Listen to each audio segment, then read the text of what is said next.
Aware good people, welcome to another episode here on Venezuelism. Today we're going to be talking about how to run a faster 5K.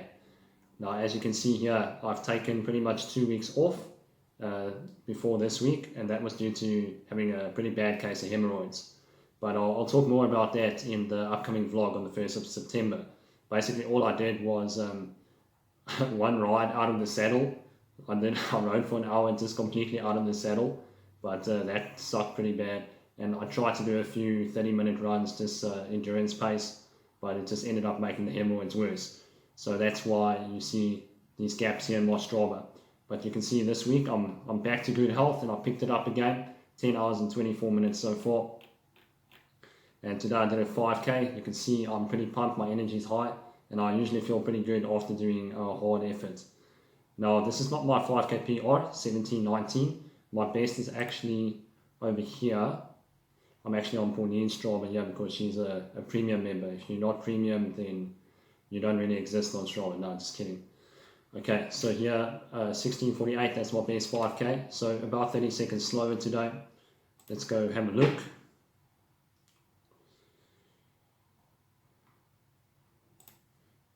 Okay, so here we have a power estimate. This is actually pretty cool. A cool feature on Strava where you can check how much the equivalent power is on the bike.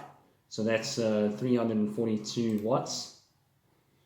So if 342 watts for me is like 5.1 watts per kilo, which seems pretty much right at this pace. What else? Okay, let's have a look here at the pace. Here we go, the kilometer splits.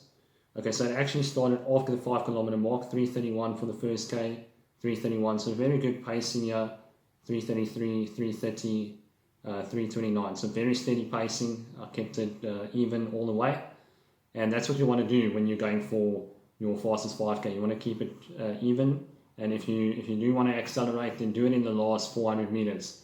That's where all the best 5K runners in the world put in the last bit of time. It's in that last lap, the last 400 meters on the track. So if you have anything left, then give it towards the end. So let's say, for example, you want to run a 17-minute 5K. That's, okay, let's say 17 and a half minutes. That's 3.5 minutes per K. So check your GPS watch. Keep it at 3.5 minutes every K, and then if you have anything left in the last 400 meters, then give everything you got. So another tip, if you want to run your fastest 5K, is to obviously have the Nike Vaporfly, the Nike Next Percent shoes. Those are going to help you get a faster 5K. I reckon if I had those shoes, I'd probably run another 30 seconds faster on my 5K time.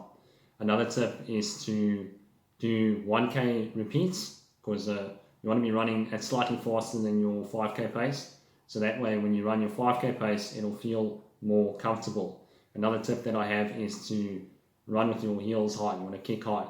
Now obviously it's not going to happen your first couple of runs. This is something that you develop over years of running.